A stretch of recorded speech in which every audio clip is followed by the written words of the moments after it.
So, ano ba ang forex trading? Ito muna yung una nating pag-usapan.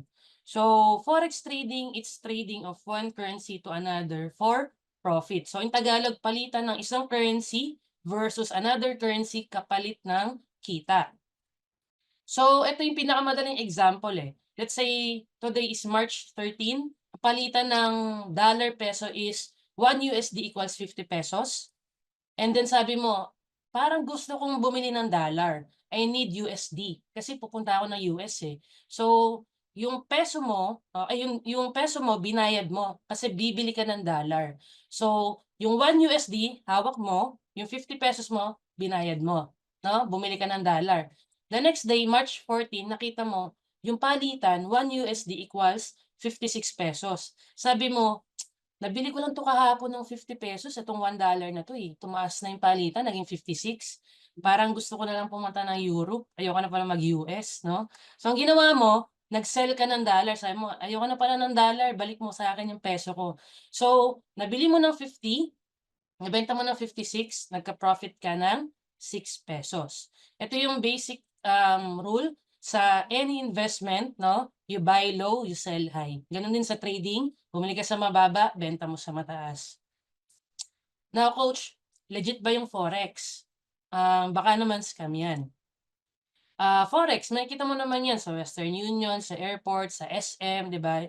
Always mo 'yan nakikita sa araw-araw 'no, baka nga ikaw mismo na-experience mo na magpapalit ng pera, baka ikaw mismo nakapunta ka na sa airport, nagpapalit ka ng currency, yung pesong hawak mo pinalit mo ng ibang currency kasi magta-travel ka. Now, ito yung mga forex participants, ito yung mga nagpa-participate sa pagte-trade sa forex market. Number one is yung central banks. So, nasa Pilipinas ka, ano yung ating central bank? Yung BSP, Bangko Sentral ng Pilipinas. So imagine mo, lahat ng central banks all over the world nagpa-participate sa forex. Ilang countries meron tayo sa mundo? I-Google mo na lang. So lahat 'yon may central banks, lahat 'yon nagpa-participate sa forex, 'di ba? Local and international banks, ano ba yung bangko mo? Nasaan yung savings account mo? Anong bangko meron ka? Yes, nagpa-participate po 'yan sa forex market. Hedge funds, investment funds, mga capital firm, lahat 'yan nagpa-participate sa forex. 'Yan yung mga big players natin, itong mga 'yan. And then brokers 'yan, like Tickmill, itong mga intermediary institution, mga brokers natin. And of course, retail traders, which is tayo 'no. Kumbaga kung may wholesale, may retail, and tayo 'yon, tingi-tingi. Sila yung mga wholesale, tayo yung retail traders all around the world nagte-trade ng forex. Now before, para may idea ka, hindi lahat nakakapag-participate sa forex 'no. I think that was 2005 nung inallow na mag-participate yung mga individuals to trade forex. Kasi before, ang puwede lang is yung mga institution, yung mga malalaki yung capital like banks, mga, investment firm, 'di ba? So tayo as normal na tao na hindi milyon-milyon in dollars yung capital, is inallow tayong mag-participate sa forex market. So, ang nangyari nun is let's say ikaw 'to, gusto mo mag-trade sa forex, you have to open a trading account 'no, and kailangan mong dumaan sa broker. Kasi ito yung, ating middleman. So, kailangan meron kang account sa isang broker like si Tickmill. So, first is mag-open ka ng trading account to be able to participate, sa forex market. So, ito siya. Kaya number one talaga is kailangan meron kang broker, meron kang trading account. Now, forex market, it's the largest and most liquid market in the world. Pag sama-samahin mo lahat ng stock market, New York, Tokyo, London, forex pa rin yung pinakamalaking market sa buong mundo. In 2020, it was valued at 2.4 quadrillion. So coach, ano ba ibig sabihin niyan? Malaki ang forex market. Ano ba impact niya, no? Alam mo naman yung market, 'di ba? Sa Tagalog parang palengke. So, lahat ng may buy and sell na alam mo, sa palengke niyo mismo, sa stock market, kahit anong klaseng market, pinakamalaki is forex. Magsasara lahat ng negosyo, huling-huling magsasara ang forex market. Okay, gano'n siya kalaki. Kasi trillions of dollars yung umiikot diyan everyday. Okay, which is ang goal natin is kumurot tayo ng $10 to $50 a day kung bago ka, $10 to $100 a week kung bago ka, yun lang naman yung gusto natin, eh. And malaking bagay yun sa atin kasi times 58 yun sa atin 'no. Sa mga taga-US barya yun, pero sa atin malaking bagay na agad yun. Now, coach, ano po ba yung tina-trade sa forex? So here we are trading major currency pairs, minor currency pairs. When you say major currency pairs, ito yung mga currency pairs involving USD. Ito yung 7 na major currency pairs. You have euro versus dollar, you have GBP versus dollar, dollar versus yen, dollar versus Swiss francs, USD versus CAD, AUD versus USD, NZD versus USD. Now, coach, bago lang ako sa forex, ano bang okay i-trade? Major currency pairs or itong mga minor currency pairs? Yung Euro GBP, makikita mo, wala kang kabanggang USD dyan. Ito yung ating mga minor pairs. So, kung bago ka sa forex, pinaka-safe and yun yung nag-start ako, share ko na lang din sa'yo, nag-start ako trading Euro USD and GBP USD simply because hindi ka maboboard dyan dahil may volume yung market na yan. Ibig sabihin ng may volume, marami yung nagte-trade worldwide. So that pag nag-trade ka, hindi ka mababagot kakaintay kung gumagalaw ba yung market. Usually, pag nag-trade ka ng mga minor pairs, like mga exotic pairs, mabagal yung galaw, parang binantayan mo na isang araw, isang buong araw pero wala ka pa ring nakuwang movement simply because walang volatility or volume sa market. So unlike Euro and GBP USD, for beginners, dito ka pwede mag-start. Okay?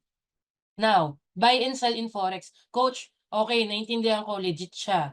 Naintindihan ko, coach, na nagte-trade ng currency pair. So, paano ba kumikita dito? Paano ba yung kitaan dyan sa forex?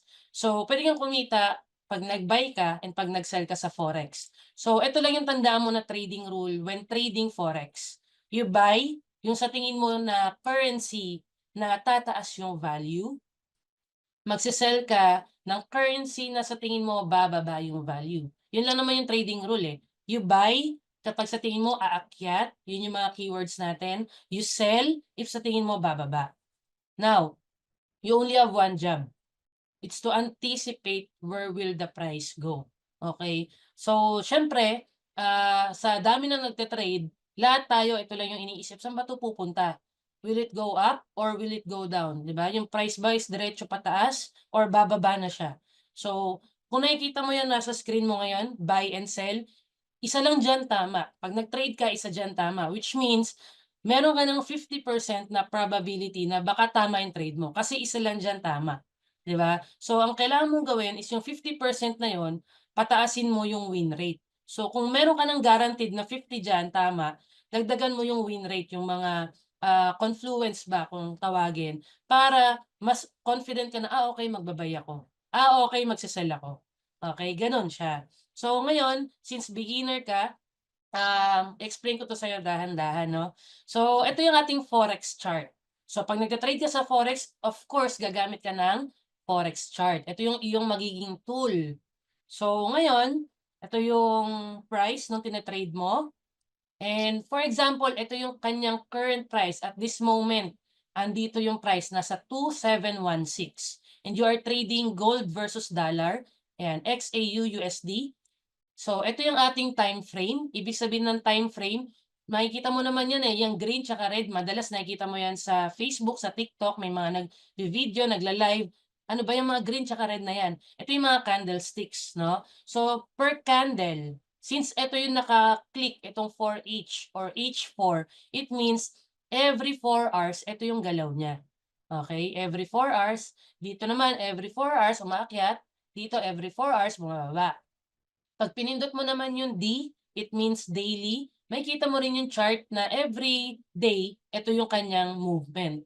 So for this example, let's say ito yung kanyang current price, 2,716. Ngayon, buy or sell, di ba? Ano bang gagawin ko dito? Magbabay ba ako or magse-sell? So sabi natin, magbabay ka if sa tingin mo from current price, from 2,716 ay tataas yan or aangat. Magse-sell ka, okay, if sa tingin mo from current price ay bababa yung market. So, yun lang ang kailangan mong gawin. Number 1, hindi manghula. So, number 2 is you have to analyze the market. para malaman mo if valid ba kung magba-buy ka or magse-sell. Now, I will show you what happens if correct yung analysis natin. So, gamitan natin yung example kanina. So, ito pa rin siya. Sabi mo, Coach, nag-analyze ako using gantong strategy natin. Magse-sell ako. Confident ako, Coach, magse-sell ako. So, kinlik mo yung sell button. So, from current price, nag-sell ka, hoping na tingin ko bababa yan eh. So, what happens sa price? Pagka-entry mo ng sell, sniper entry, bumaba nga, no? So, tama yung analysis natin, which means profit, which means happy ka, which means dollars, di ba? So, what happens naman if wrong yung analysis natin? Sabi mo, Coach, tingin ko magbabay ako kasi hula ko lang, tingin ko lang. So, kinlik mo yung buy, nakapikit ka pa. So, kinlik mo, tapos sa current price, nag-entry ka ng buy. Hoping na lilipad siya kasi coach, dire-diretso pataas eh. Feeling ko didiretso pa yan pataas. And ang nangyari is the other way around, bumaba. So, pag mali ang analysis natin, usually ganito yung kalalabasan. Syempre, it's either loss tayo or may floating or may drawdown. Of course, nakaka-stress, no? And yun yung difference pag marunong ka mag-analyze at nanghula ka.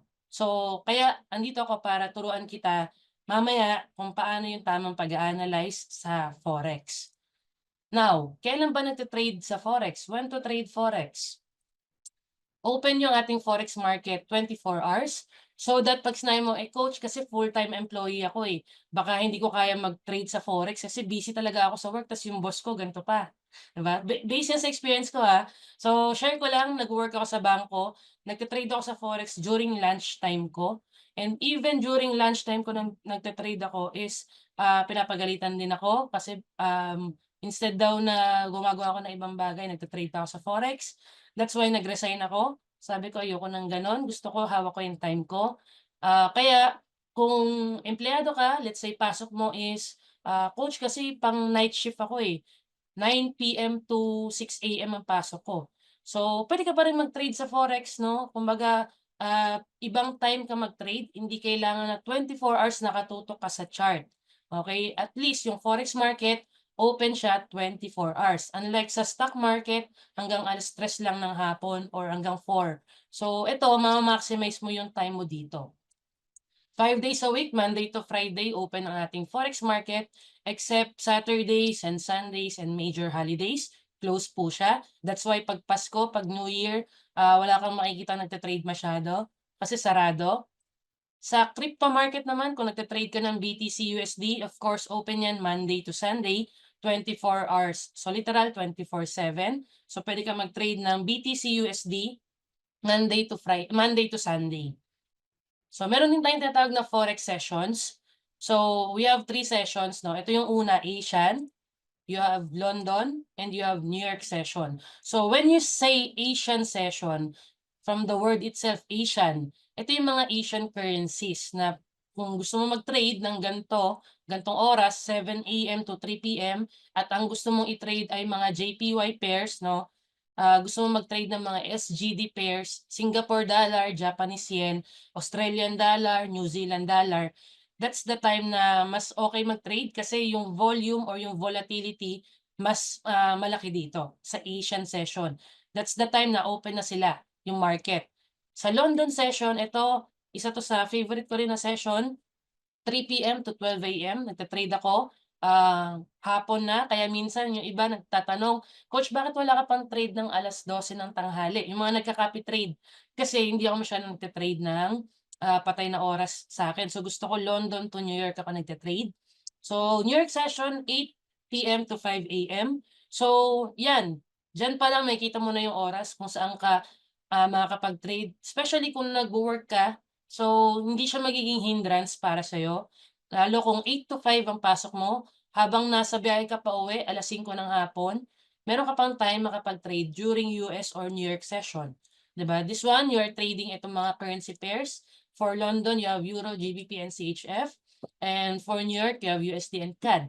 So, itong USD, ito yung pinaka volatile and pinakamagalaw din na currency sa pagte-trade sa Forex. Kaya dito ma-maximize mo yung oras mo and yung pagte-trade mo. Okay, and ito types of forex traders, very important na alam mo rin 'to kung magiging forex trader ka, anong klaseng trader ka ba? Scalp trader or scalper? Here, these are the traders that hold trades for only seconds or minutes. Yung mga quick entry, quick exit, yung mga mabilisan lang, kumbaga kumukupit lang sa market, mabilisan. So ako nag-i-scalp ako from time to time basta nakita ko may magandang entry. Day traders, ito naman, they hold trades for up to a full day. Ibig sabihin, usually buong araw, nagtatrade sila ng umaga hanggang gabi.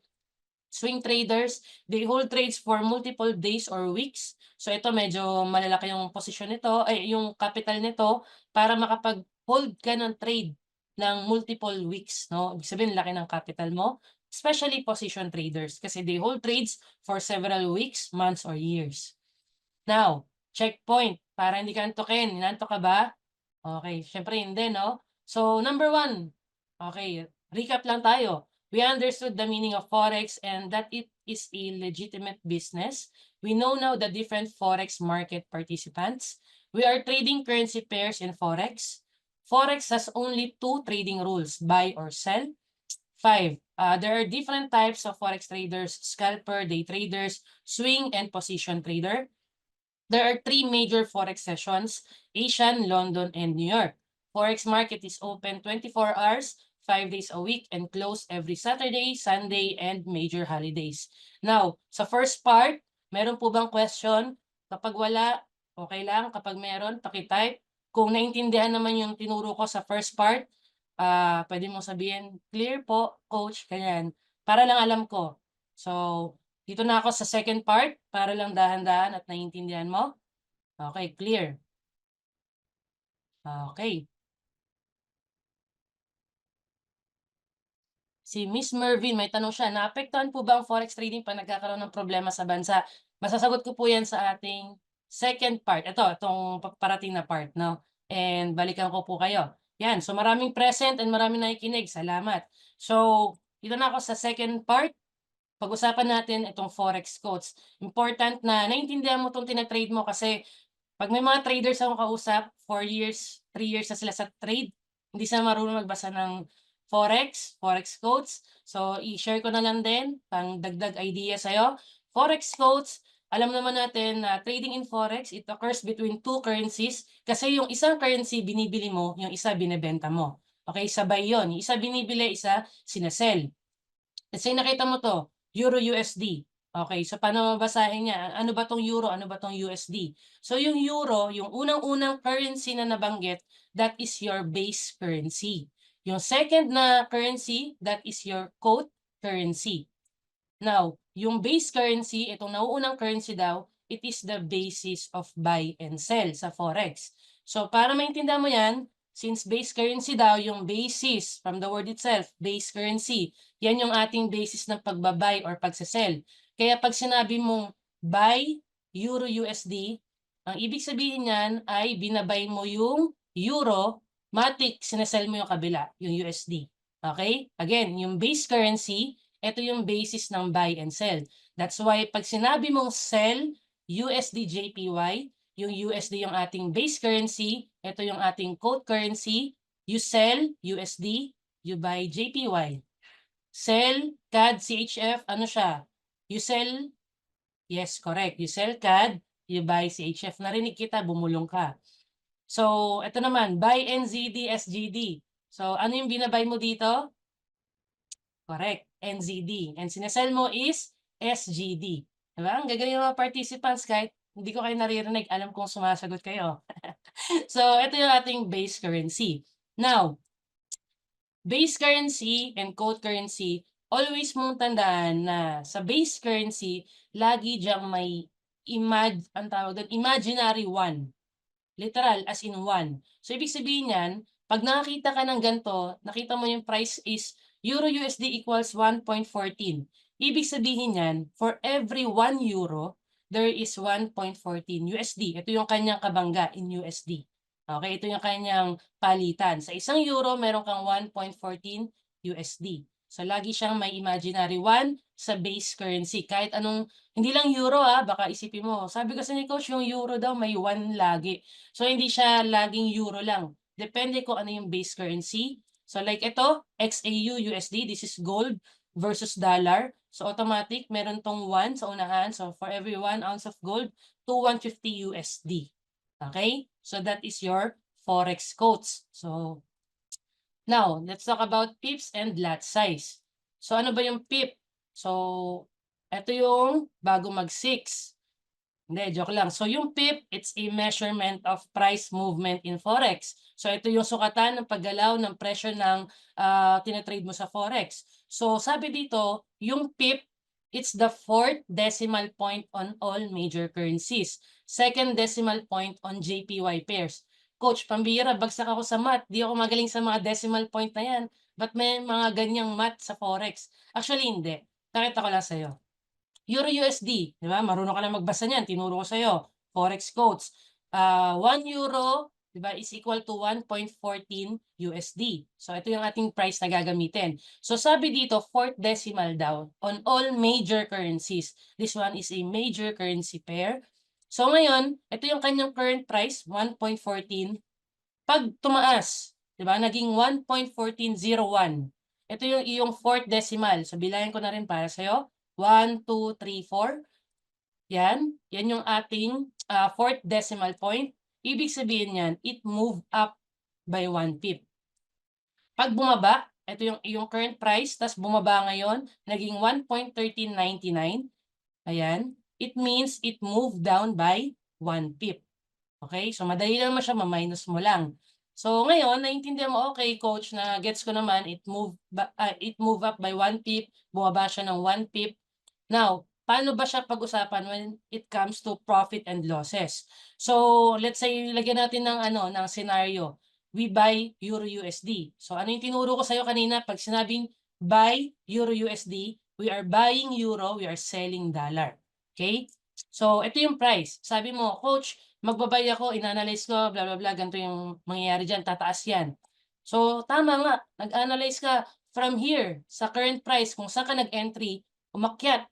'Di ba? Sabi mo naka-buy ka, umakyat. Tama yung trade mo. So from 1.14 naging 1.1420. Ibig sabihin niyan, you earn 20 pips. Kaso kung iba yung nangyari, let's say hindi siya umakyat, sabi mo naka-buy ka pero bumagsak. Dito you lose 20 pips kasi from 1.14 naging 1.1380 for example. Here, pag ganito yung nangyari, you lose 20 pips. Okay? Now, sabi mo naman, okay, sell Euro USD. Okay, we are selling Euro, buying dollar. Sabi mo, Coach, nandito na naman ako sa current price na to, 1.14 for Euro USD. Magsasell ako. So, nag-sell ka. From 1.14, tama, bumaba. Diba? Sabi nga natin, magsasell tayo if sa tingin natin from current price, bababa yung presyo, yung market. So, from 1.1400 naging 1.1380. So, here, you earn 20 pips kasi nakasell ka. Tama yung trade mo. Now, if the other way around yung nangyari, umakyat, naging 1.1420, you lose 20 pips. Okay, coach, parang kaya ko namang kumpitin yung mga pips na yan eh. Yung pag-earn, pag-lose ng 20 pips. Pero magkano ba yan in dollar, coach? Yung, kung nag-earn ako ng 20 pips, magkano ba yan? Okay, alam ko yun yung tanong mo. That's why ito yung next na isi-share ko sa'yo. Yung kikitain mo will depend syempre sa lot size na gagamitin mo. So lot size, it refers to the size of a trade or the amount that a trader trades at any given time. Sa madaling salita, ito yung volume ng trade mo. So sa sugal, pangit mang pakinggan, pero parang ito yung taya mo. Okay, para mas maintindihan mo siya. Ito yung magiging taya mo. So syempre, 'di ba sa sugal, the more na malaki yung taya, the more na malaki yung kita or the more na malaki yung loss. So ganun din sa forex, no? So ito makikita mo, this one is an example ng tapos na trade. So nag-trade daw siya ng Euro USD. Ayan, ang makikita mo. Dito siya nag-trade. Ito yung kanyang entry price, 1.08776. Tapos ang entry niya, nag-sell siya. Okay, so from 1.08776, bumaba, naging 1.08704. So dahil tama yung trade niya, nag-profit siya, and ito yung kanyang lot size, 0.03.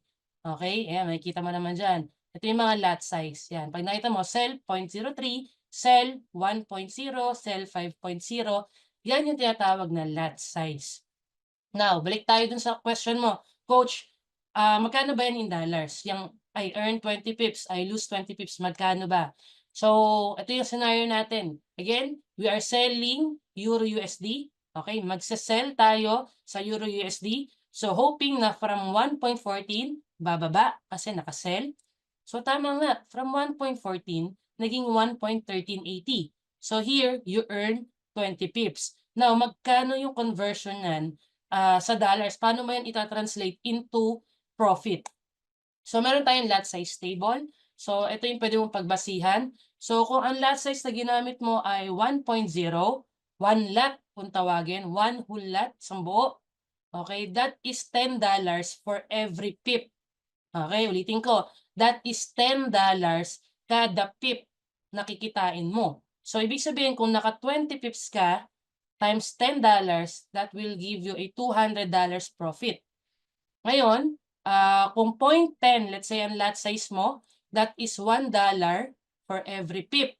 Since naka 20 pips ka, multiply mo sa $1, that will give you, correct, $20. Now, kung naka-lot size ka na 0.01, and ito yung ginamit na lot size sa pagte-trade, that is 0.10 cents dollars for every pip times 20 pips, that is $2. So, ibig sabihin, kung si Coach Rio naka 1 lot, tapos ikaw naka 0.10, tapos yung katabi mo naka 0.01, pare-pareho tayong kumita ng 20 pips, pero magkakaiba tayo ng profit. 'Di ba? So, nasa isip mo, beginner ka, edi coach mag-one lot na lang ako, no? Parang 20 pips lang, $200 agad, 'di ba? Panalo agad. So, ito, na nakikita mo ngayon, ang sarap tignan kasi profit. We're talking about profit. Now, what if nakasell ka, pero the other way around yung nangyari? You lose 20 pips. 'Di ba? So, gano'n lang din. Kung ano yung sarap nung pagkapanalo, gano'n din yung sakit 'pag natalo ka. Sabi mo magwa-one lot ka, kasi 20 pips lang yung kailangan mo. Pero the other way around yung nangyari, so negative 200 ka. Yung isa naman negative 20, yung isa negative 2 na makakatulog pa ng mahimbing kasi negative $2 lang yung kanyang talo, 'di ba? So, pinapakita ko sa'yo na kung beginner ka sa forex, ang isa sa key para ma-maintain mo yung kumbaga yung haba ng trading account mo is yung paggamit ng tamang lot size sa pagte-trade mo. So, $100 to $300, pwede kang mag-lot size ng 0.01 to 0.02, 0.02. So ngayon, itong one lot is para sa medyo malaking capital like 5,000 USD to $10,000. Okay, ako gumagamit ako ng one lot sa pagte-trade kasi scalping lang ang ginagawa ko. So sa laki ng lot size ko, konting galaw ng market makapag-scalp ako ng 40 to 50 pips, malaking bagay na yon. Tapos na ako mag-trade for the day. Okay? So that is paano kumputin yung profit and loss, paano yung pips, paano yung lot size, no? So again, ito yung iyong lot size. Kaya makikita mo the higher or the larger the lot size, the bigger the profit and loss. So nagkataon na profit to. So ito 0.03, naka $2. Ito naka 1 lot, naka $69. Ito naka 5 lots, naka $625. So makikita mo dito yung difference ng profit and difference ng lot size. Okay? Now, let's talk about spread. Spread, ito yung hindi yung sa ano sa tinapay, hindi sa palaman. Ito yung transaction cost when opening a trade. Ha, coach, merong cost 'pag nagte-trade? Definitely yes, 'no. Bakit? Kasi, gumagamit tayo ng broker to be able to participate sa forex market. Sila yung ating intermediary, institution para makapag-trade tayo sa forex. Now, merong transaction cost when opening a trade na napakaliit lang na parang hindi mo mararamdaman. So ito, very important na naiintindihan mo 'to and na-appreciate mo yung spread na meron ka lalo sa Tickmill, 'no, meron siyang mga accounts na zero spread. Ito yung maganda, no, zero spread yung mga accounts na puwede mong i-open dito so that 'pag nag-trade ka, let's say beginner ka, nag-trade ka sa forex, mama-maximize mo yung profit mo, okey? Kasi naka-zero spread ka. So 'yan, kung may mga interesado mag-open ng Tickmill account, you can choose raw account, Tickmill Trader Raw o kaya classic account, eto napakababa ng spread na 'to. 1.6 pips. So, yan yung isa sa i-consider mo kapag nagta-trade ka sa Forex. Lalo yung mga baguhan, hindi na naiintindihan yan. So, ito, it's the difference din ng bid and ask price. Pero, hindi ko na-explain yun. Pinakamadali lang na intindihin is yung spread. Part yan ng pagte-trade sa Forex. And it's okay kung kumita yung broker kasi mas nakakatakot pag hindi sila kumita. Yung pera natin, yung capital natin is nasa kanila. Kaya ako, maayos yung understanding ko ng spread and it's part ng trading. Kahit anong broker naman, may spread, no? And good thing nga, si Tickmill naka-zero spread sa raw account. Okay? So now, types of market analysis. Okay, coach, naintindihan ko na yung mga pips, yung lot size, yung spread, yung forex codes na yan. Paano ba mag-analyze sa market? Kasi naintindihan ko na, coach, kung kailan ka magbabay, kailan ka magsisell. Magbabay ka if sa tingin mo from current price sa angat, magsisell ka if sa tingin mo bababa. Ano ba yung ginagamit mo, coach, na pag-analyze sa market analysis? Ano ba yung ginagamit mo, coach, na market analysis sa pagte-trade sa forex? So, ito yung types of market analysis. You can do technical analysis, fundamental analysis, sentiment analysis. So ito yung tatlong klase na pwede mong gamitin, but ang pinaka ginagamit ko dyan is itong dalawa, yung technical and fundamental. Now, sa technical analysis, ito yung study of repetitions and familiar patterns in the charts. So ito, gumagamit tayo ng forex chart. Ang ina-analyze natin dito ay price action, support and resistance, trend, yan, candlestick and chart patterns. So mamaya matututunan mo yan.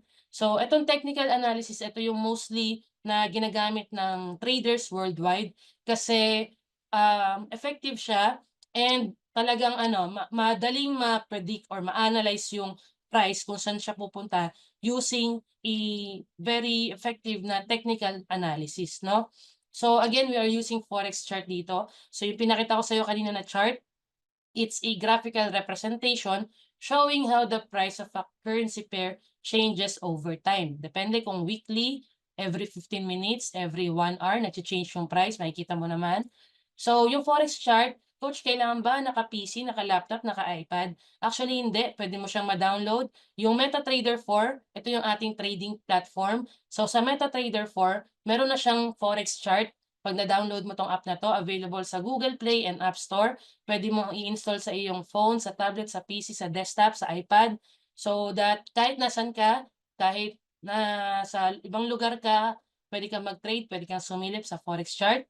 Now, ako personally, ang ginagamit ko is TradingView. This one, pwede kang mag-create ng account, libre lang naman. So mas malaki yung sakop, kumbaga mas malaki yung nakikita kong galaw ng price using TradingView. So mas gusto ko to dahil kompleto siya ng mga tools. So, yun. Now, fundamental. Ito naman, it's one way of looking at the forex market by analyzing economic, social, and political forces that may affect currency prices. So, ito yung mga key factors. So, makikita mo naman na nakasulat dyan, interest rates, GDP, so consumer price, CPI, retail sales, employment, inflation. So, sa madaling salita, pag fundamental analysis, it focuses doon sa nangyayari sa economy ng isang bansa. So nakalagay dito, pag good ang economy ng isang bansa, higher yung kanyang currency value. Pag bad yung economy, bad yung nangyayari sa isang bansa, bumababa naman yung kanyang currency value. Okay? So, meron tanong dito kanina, naapektuhan po ba ang forex trading pag nagkakaroon ng problema sa bansa tulad ng nangyayari sa atin ngayon at nung nagkaroon ng trade war ang Canada at US? Napakagandang tanong ni ma'am. So, definitely yes. Okay? So, naapektuhan ba? Yes. Kasi grabe yung galaw ng Canadian dollar and US dollar. Kasi sa mga hindi nakakaalam, meron po tayong trade war na nangyayari because of tariffs. So, ngayon, bigyan kita ng example dito, no? So, USD, tonight, nag-announce na sabi, bilang ng mga walang trabaho sa US dumami, di ba? Mas dumadami pa. Bilang ng walang mga trabaho. Ibig sabihin, mataas yung unemployment rate. If nagte-trade ka ng USD, di ba? Ano bang gagawin mo? Bibili ka ba o magse-sell ka? Sabi dito, pag bad ang economy, bumababa yung kanyang currency value. So, sa US, di ba, mataas yung unemployment rate, hindi siya maganda for the economy usually bumababa yung value ng USD. So kung nakita mo naman sa news, sabi sa Europe, bumaba yung kanilang inflation rate.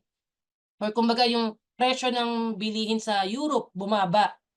Siyempre good news 'yun, 'di ba? So good for the economy, which means higher currency value for Europe. So kung nagte-trade ka ng euro, ano bang analysis mo diyan? Maganda yung nangyayari sa Europe, maganda yung announcement nila on their inflation, 'di ba? So magba-buy ka ng euro. Kanina sa dollar, magse-sell ka. Okay? So kung nagte-trade ka ng euro USD, most likely naka-buy ka sa euro USD. Okay? Now, sa question naman ni ma'am, yung nangyayari daw sa bansa ba natin, naapektuhan po ba ang forex trading 'pag nagkakaroon ng problema sa bansa tulad ng nangyayari sa atin ngayon? Yung sa dollar peso, wala kasi masyadong nagte-trade niyan all over the world, okay? Simply because ang Philippine peso, tayo lang naman ang gumagamit din nun and, hindi siya worldwide na ginagamit especially for international trade. Ang mostly na tina-trade ay mga major currency pairs na pinakita ko po kanina. But for Canada and US, yes, malaki yung impact ng nagiging trade war natin. But ito yung isa sa kagandahan sa forex, ma-share ko lang. 'Pag nasa stocks ka, kailangan maganda yung standing ng company, yung shares na binili mo. Kasi the more na maganda yung standing, the more na tumataas yung value. Ngayon, kapag hindi maganda yung nangyayari sa company, bumababa yung value, 'di ba? So, hindi ka makakapag-sell ng shares mo hangga't 'di ba, kunyari nakabili ka sa 20, ngayon yung price nasa 10, 'di ba magbebenta ka ba? 'Di ba, you buy high, you sell low. Kabaliktaran, so hindi siya gano'n. So sa stocks, hihintayin mong tumaas yung presyo para makapag-take profit ka, para makapag-buy ka. So sa forex ang kagandahan, kahit hindi maganda yung nangyayari sa isang bansa, is puwede mo pa rin siyang ma-maximize kasi puwede kang mag-take ng sell entry. Puwede kang iba ng, tawag dito, position mo based dun sa currency and dun sa bansa na tina-trade mo. So yun yung isa sa kagandahan na kahit, sadly 'no, kahit may recession, puwede kang kumita as a forex trader. Okay? Alright. Alright. So nasagot ko naman yun, ma'am? Di po. So, coach, saan mo nalalaman yung mga news? Okay, ito po yung ginagamit ko, Forex Factory. So, itong Forex Factory, pwede mo itong ma-access sa website, forexfactory.com. So, libre lang naman din to, wala namang bayad. So, let's say today is Friday, February 21, for example lang. Makikita mo dyan yung mga merong high impact news. Ito like kung tinitignan, no, paggising sa umaga, ito yung binubuksan ko agad. So that malaman ko kung mamayang 5 PM ba meron bang news? Kasi kung magte-trade ako around 4 to 5 PM, mag-start ako mag-trade, meron bang tatamaan na currency na tina-trade ko? So ayan, makikita mo euro, 4:30 PM mag-a-announce daw sila. So eto yung mga puwede mong tignan so that alam mo kung iiwas ka ba or magte-trade ka. Now kunyari 9:30 na, tapos nagte-trade ka ng Canadian dollar, sakto nagulat ka, gumuhit yung chart mo. Pagsilip mo sa Forex Factory, ay namumula pala yung ano, yung sa Forex Factory, yung sa CAD. Kasi yung red, it means high impact news. Malaki yung impact, ibig sabihin puwedeng maging volatile yung price. So yung orange, this one is a moderate impact. Yung yellow, low impact. So, tinitignan ko diyan lagi yung mga red impact ay yung mga high impact, itong mga red. So, hindi ako masyadong nagte-trade niyan, nung bago ko. Kaya may nagtanong last webinar nakita ko, nagte-trade ka ba kapag, high impact news? The tamang sagot 'pag newbie ka sa forex is no. Simply because, hindi ka pa naman gano'n ka-confident sa market and alam mo na sobrang volatile niyan especially kung maliit ang capital mo. Puwedeng maubos agad 'yan. But kung sanay ka naman mag-trade like ako favorite ko trade is CPI. So, CPI news which is kakatapos lang nung Wednesday, okey. So, yun yung mga tina-trade ko kaya kung yun yung may nagtanong diyan, yun yung sagot ko dun. So, ayun po. Again 'pag beginner ka, as much as possible iwas ka mag-trade during high impact news unless ang laki ng capital mo and kaya mo siyang, kumbaga kaya mong i-manage yung risk. Last is yung sentiment analysis. So it defines how investors feel about a particular market or financial instrument. So yung iba gumagamit nitong market sentiment. So parang merong, let's say may website na igsentiment.com, makikita mo doon 55% are sellers of euro, 45% are buyers of euro. So hindi ako masyadong fan ng sentiment analysis. Mas gusto ko yung tinetrade ko yung nakikita ko sa chart. Okay? But kung gusto mong gamitin yan, pwede rin. So, yeah. Trading platform. Nabanggit ko kanina, MetaTrader. Ito yung ginagamit nating platform for trading. So, mada-download mo naman siya. So, ito para lang hindi ka malito kasi pag beginner, madalas nalilito. Ang ating broker ay si Tickmill. Dito ka mag-open ng trading account mo. Dito ka maggagawa ng account and dito ka de-deposit. Okay? Dito ka mag-withdraw ng iyong profit, ng iyong magde-deposit ng capital mo. In short, si broker, si Tickmill, dito lang tayo nagfa-fund at gumagawa ng account pang trade. Okay? Trading platform, whether MetaTrader 4 or 5, dito ka nag-open and trade, dito ka nagba-buy, dito ka nagsisell, dito mo makikita yung forex chart, dito mo kino-close yung trade mo. Okay? So whatever magawa mong profit sa trading platform mo, whether MT4 or MetaTrader 4, pwede mong withdrawin sa broker sa Tickmill. Okay? Huwag ka malilito kasi iba, coach, hindi ako makapag-withdraw sa MetaTrader 4. Okay, mali yun. So sa broker ka mag-withdraw. Yung iba, coach, paano mag-deposit sa MetaTrader 5?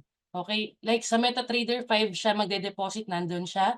So sa broker ka po mag-de-deposit sa account mo sa Tickmill. So may nagtanong, ano po yung HIN? Nakikita ko lang sa Telegram, nababanggit ng mga master traders. So HIN, high impact news. Okay? So yun yun. Siguro yung iba sinasabi na meron tayong HIN for tonight. So nagbibigay ng mga updates or parang announcement, no? So yeah, MetaTrader 4, let's say na-download mo na siya sa Play Store, sa App Store, or sa Google Store. Ito yung itsura niya. Kung hindi mo pa siya na-download, okay, ito yung quotes, yung ating forex quotes.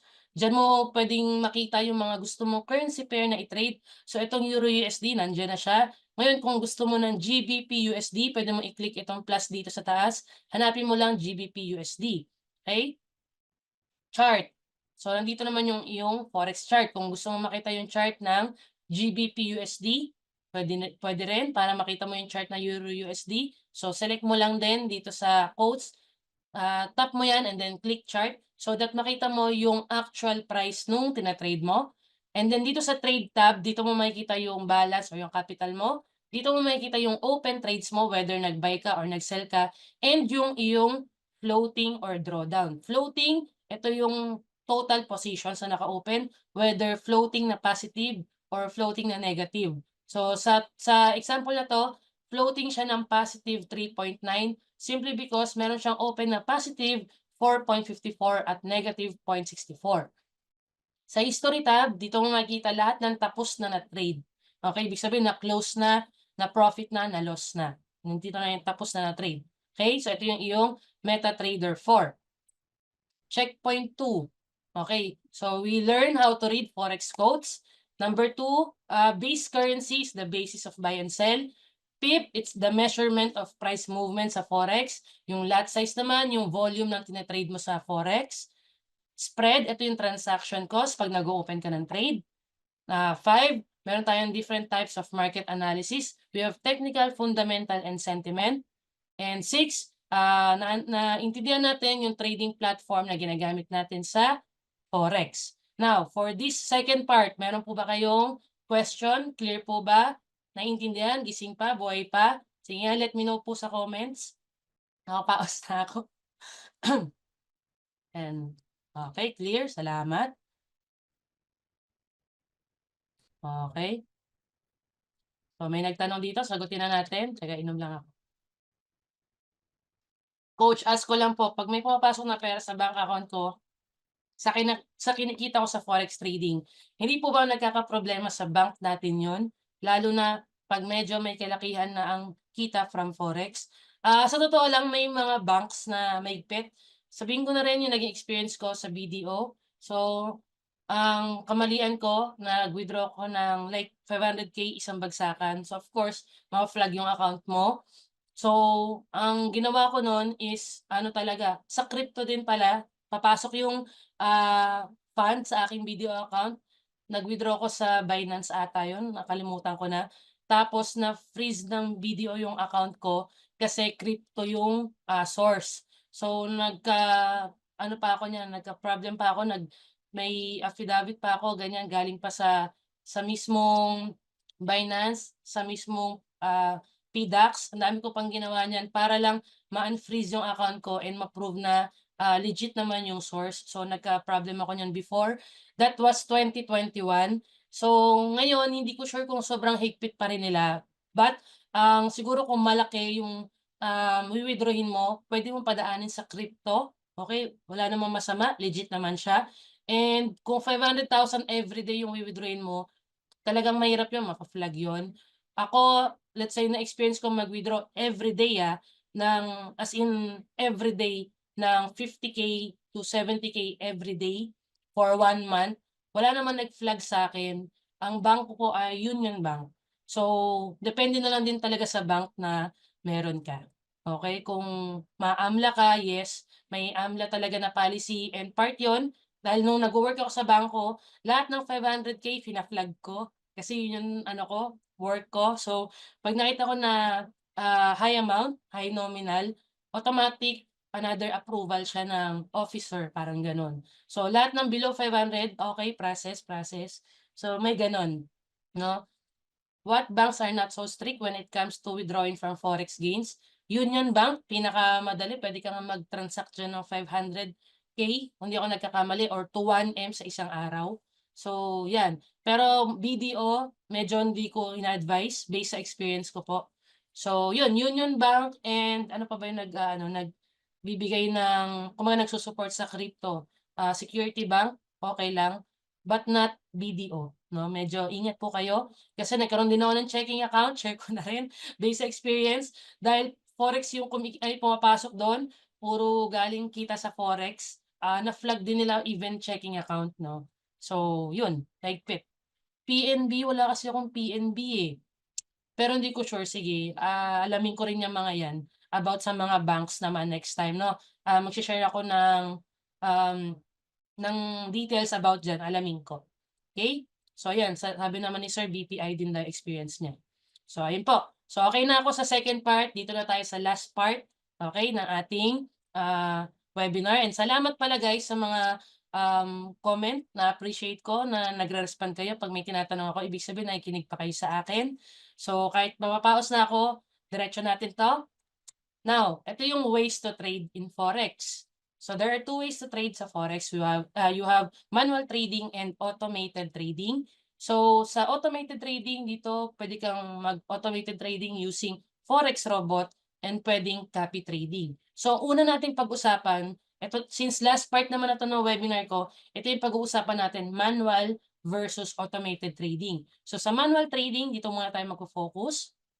Okay. So, manual trading, when you say manual trading sa sasakyan, manually, ikaw yung magte-trade on your own, ikaw yung mag-a-analyze on your own, ikaw yung mag-o-open and close ng trades, ikaw din yung bahalang magbantay ng trades mo, ikaw yung bahalang mag-strategize.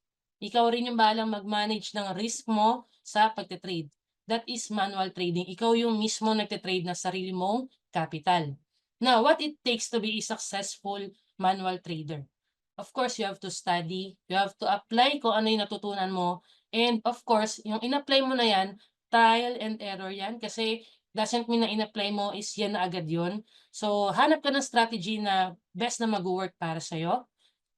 At what cost para maging successful, syempre, ang bibigay mo dyan is time and effort. Talagang importante yan. Research. Now, sa time and effort, coach, kasi busy ako talaga, wala akong time mag-aral ng forex. Now, dito naman kasi hindi naman tayo pare-pareho 'no. Yung iba kayang mag-devote ng time, like everyday, yung iba naman every weekends. So, it will depend din sa time na meron ka kasi siyempre busy ka din, di mo kayang isabay agad-agad 'to. But ang mashi-share ko lang din siguro na tip is instead na kumbaga kung talagang gustong-gusto mong matuto ng forex, instead na mag-Netflix ka everyday, kuha ka dun kahit 1 or 2 times a week. Try mong forex naman yung pag-aralan mo, okey? 1 hour a day is okey, malaking bagay yan. Ang kumbaga, kung 1% a day yung i-e-exert mo everyday in a year, that is 365%, 'di ba? So, ibig sabihin kung 1% everyday yung binibigay mo sa forex, learning, how to trade, that is 30% per month. Okay, so that makes sense. Ang titingnan mo dito hindi agad isang bagsak na dapat alam na alam mo na siya.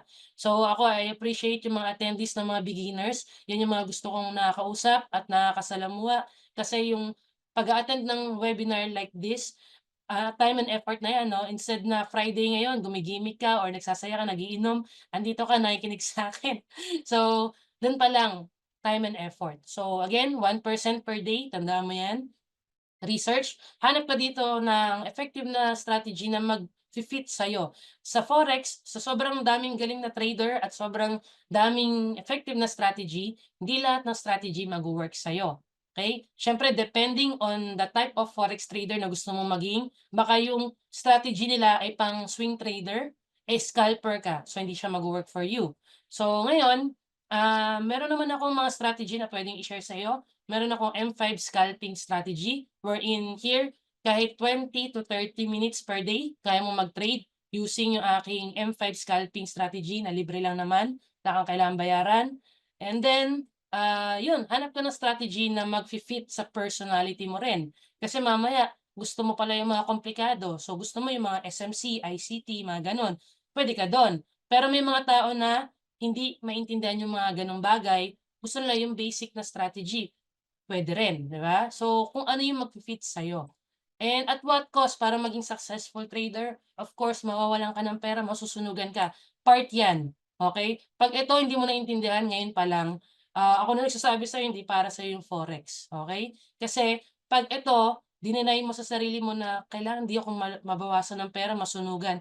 Dun pa lang masasaktan ka na 'pag nangyari sa'yo. So, dapat handa mo na yung sarili mo, but hindi ibig sabihin na ipasunog mo 'yan, okey? Kumbaga i-allow mo na talagang mangyari 'yan, part 'yan, so that 'pag nandiyan ka na sa point na 'yan, hindi ka ma-depress. Kasi yung iba nade-depress, yung iba iniisip scam yung forex kasi nasunugan ng isang beses ng $50. So, may mga ganiyang ano, may mga ganiyang experience akong nakilala at nakausap.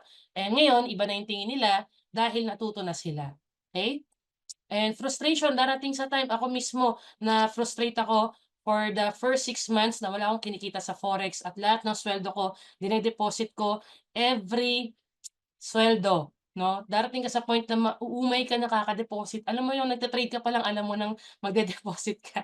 Naranasan ko 'yan na gusto ko na mag-quit kasi alam ko magde-deposit na naman ako next month kasi hindi ako kumikita. Darating 'yan sa time na almost magku-quit ka. Kaya lang, ang naisip ko, 'pag nag-quit kasi ako, lalo ako natalo, hindi ko talaga 'yun mababawi. So, ang kailangan mong gawin is patibayin mo 'yung loob mo at pagalingin mo 'yung isip mo na mas matuto at mag-acquire ka ng skills na kailangan mo sa forex. Di kailangan komplikadong skills, hindi kailangan na komplikadong strategy, okey? Dahil tama, hindi naman lahat ng strategy ay 100% sure. 'Pag may nag-offer sa'yo, may nagbenta sa'yo na 100% kikita ka dito at gamitin mo lang 'to, hindi po totoo 'yun, walang gano'n na 100% yung win rate. Most of the time 70 to 90% win rate, 70 to 80% okey na 'yun, okey? Now, sa manual trading, ito yung ginagamit ko, technical analysis. So, it's the study of repetitions and familiar patterns in the charts. Nabanggit ko naman kanina. So, gumagamit tayo ng forex charts. Now, nabanggit ko rin kanina sa inyo na personal na choice ko 'tong topic na 'to, and kung may mga beginners dito, masuwerte kayo kasi itong ang tawag dito, itong module na 'to, itong topic na 'to is talagang pinaghandaan ko, and mas naging generous ako ngayon simply because pinili ko na mag-share ng simple and effective technical analysis for beginners. So ito, ishe-share ko sa'yo kung beginner ka, nag-uumpisa ka pa lang sa forex, wala kang knowledge, wala ka pa experience, puwede mo 'tong sundan step by step. This one has a recording, so puwede mo 'tong balik-balikan 'pag nalito ka, 'pag gagamitin mo na, okey? So from the word itself, may formula. So itong papakita ko is combination of, strategies, no? 4. So, may formula, napakasimple lang naman. Kung may kakilala kang si May, best friend mo ba yan? Ex mo yan? Kapatid mo? Di ba? Tandaan mo lang si May. Sino man yang si May na yan. So, M stands for market trend. Stands for area of value. E stands for entry. And then E stands for exit. So, market trend, area of value, entry, and exit. So, this one, it's a combination of strategy. Sabi ko nga, formula siya. So, ituturo ko sa iyo yung 4 na yan para kaya mong kumita ng $10 to $20 isang araw. 'Di ba? Just by doing this and susundan mo lang yan.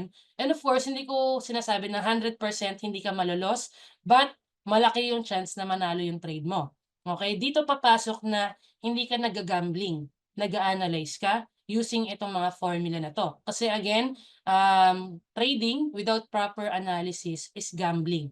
So ngayon, gagamit tayo ng analysis sa pagte-trade. Okay? Unahin natin 'tong si market trend.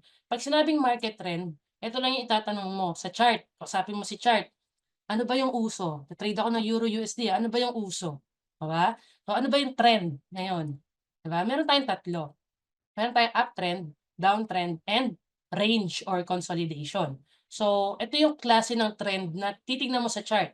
So, when you say uptrend, okay, ang trend ng market is up. Kasi nga uptrend. O ibig sabihin yung trend ng market o yung price na movement is pataas. Okay, nakikita mo naman yan, no? The trend is going up. So, ito may parallel line dito na nakadraw. So, makikita mo, para kang, anong may imagine mo dyan, ay para kang umaakit ng bundok. So, di ba, the more na umaakit ka ng bundok, the more na umaakyat, tumataas ka. So, ganun din sa price. The more na trending up, so pwedeng ano yan, 5, 10, 15, 20, 25, 30, 35, 40. Ibig sabihin, pataas ng pataas yung presyo. Uptrend. Ito naman yung itsura niya sa actual chart. Okay, so this one is an uptrend.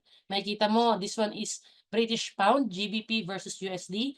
This is 1D, ibig sabihin yan, daily time frame. Ibig sabihin, every day, per candlestick, ganyan yung galaw niya. So, every day, di ba, pataas siya ng pataas. And sa uptrend, ang hinahanap natin dito ay buying opportunity. Okay? Which means, pag ang market is uptrend, pataas, ang hahanapin mo ay yung trade na magbabay ka. Okay? Why? Coach, bakit di ako pwede mag-sell sa uptrend? Pwede mo siyang gawin. Actually, minsan ginagawa ko siya. Nagka-counter trend ako. But kung beginner ka, newbie ka, mas maganda na sundan mo kung ano yung trend. Ito na lang yung siguro tanong ko sa'yo. Kung nagsa-surfing ka, ano ba yung mas madali? Yung salubungin mo yung wave o sakyan mo yung wave? Oh, sakyan mo yung wave. Ibig sabihin kung saan siya papunta, sundan mo lang. Okay? So, correct. So, sakyan mo yung wave. Mahirap pag sinalubong mo yung wave, malulunod ka. Di ba? So, ganun din sa trend. Di ba? Kailangan mo sundan kung uptrend siya, okay? Tignan mo kung pataas yung market. Di ba? Go with the flow. Yes, correct. Now, sa downtrend naman, ito naman yung kabaliktaran ng uptrend. So, galing ka na sa taas, di ba? Galing ka na sa tuktok ng bundok. Ngayon, gusto mo nang bumaba. So, downtrend, nakikita mo naman. Ito yung parallel line, pababa. So, sa actual chart, ito naman yung itsura niya. Okay? So, same example, GBP/USD. So, makikita mo yung trend pababa. Ibig sabihin, you are selling GBP, buying USD. Ibig sabihin ng pababa yung GBP/USD, maraming nagsesell ng GBP/USD. Okay? Ito yung kanyang trend. So, ibig sabihin, malakas yung dollar kontra GBP kasi maraming nagbebenta ng Great Britain Pound sa example na to. Okay? This one is downtrend. Next is ranging or consolidation. So, when you say ranging or consolidation, hindi siya spaghetti pataas, hindi siya spaghetti pababa. So, hindi siya uptrend, hindi siya downtrend. Dito lang siya sa range niya, no? Nag-i-stay. Para siyang nakakulong sa isang box na dito niya lang gustong pumunta. So, sa actual chart, ganito yung itsura niya. Nagre-range lang yung price, di ba? Meron siyang, kumbaga, dito lang siya sa zone na yan, nag-range or nagko-consolidate. So, that is our market trend. Number 1, ha? Tandaan mo sa May formula, nakatambay, nag-multi sa zone. Yan. So, M stands for market trend. So, meron tayong 3. Ano ulit yon? Uptrend, downtrend, and range or consolidation. Now, let's talk about number 2, area of value. So, kanina, ano yung uso? Ngayon naman, saan ka papasok? So, here, saan ka ba papasok? Nakita mo na yung trend. So, meron tayong tinatawag dito na support and resistance and trend line. So, kung beginner ka, baka first time mo ma-experience tong mga terms na 'to, huwag kang mag-alala kasi explain ko sa ito na maintindihan mo.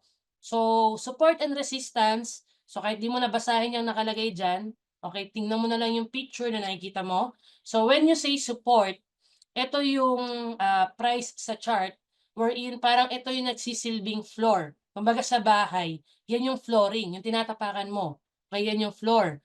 Yung resistance naman, on the other hand, ito naman yung iyong ceiling or in Tagalog, ano ba 'to, kisame or bubong, kisame ata yung ceiling. So, yung resistance yung nasa taas, okey, yun yung iyong kisame. Yung support, ito yung iyong, floor.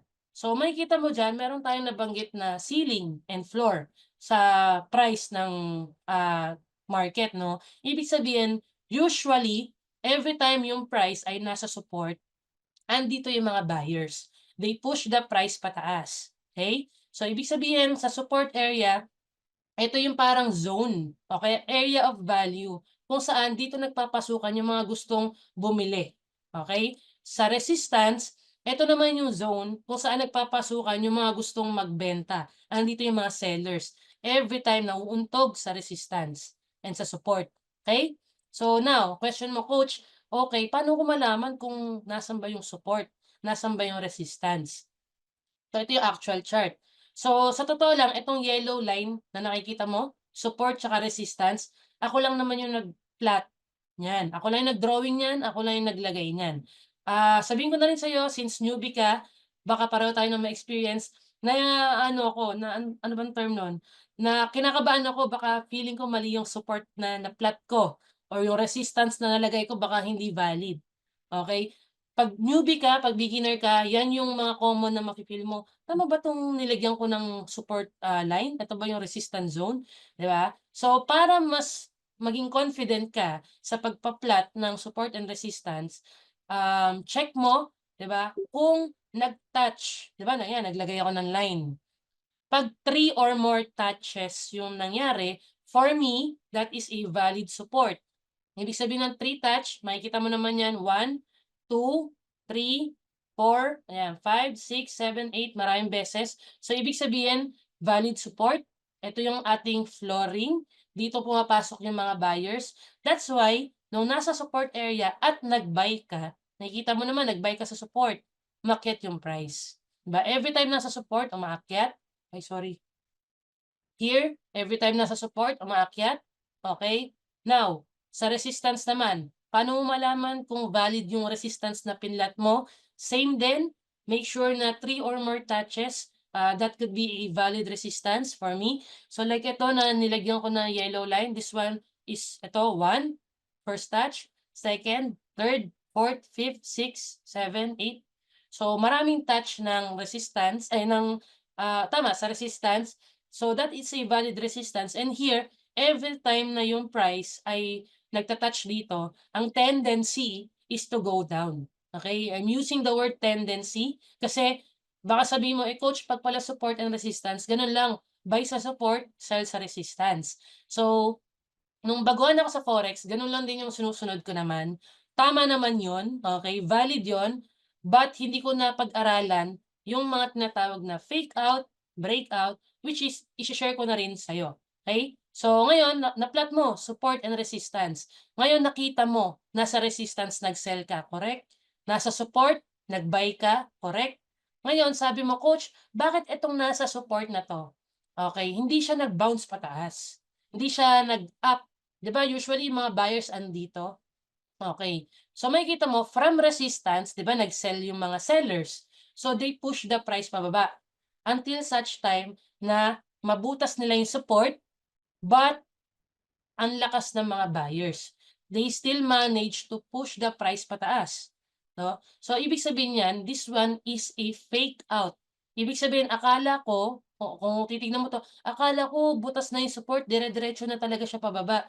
Yun pala, fake out lang yung nangyari, hindi talaga siya nag-break, hindi nabutas yung support kasi ano nangyari sa price, 'di ba? Nag-range and bumalik din siya agad, 'di ba? Dun sa zone, ito sa zone natin.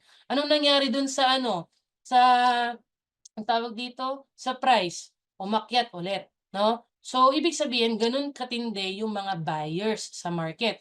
They push the price pataas kahit na binutas ng mga sellers. Now, ito yung another kwento, okay mga marites. So, ito yung ating chika. Makikita mo naman, yung mga buyers, they manage to push the price ng pataas. To the point na hindi pa umabot yung price sa resistance, may mga nag-sell na, 'di ba? They push the price pababa, pero sobrang lakas ng mga buyers saying na, "Kung binutas niyo yung support, bubutasin namin 'tong resistance na 'to." So, anong nangyari, 'di ba? Nagkaroon ng breakout. Kanina is fake out, this one naman is breakout. Okay? So, dati hindi ko pa naiintindihan 'yan kasi kada nasa resistance, nagse lang ako, kada nasa support, nagba-buy lang ako. So, ngayon nabutas siya, creating a breakout.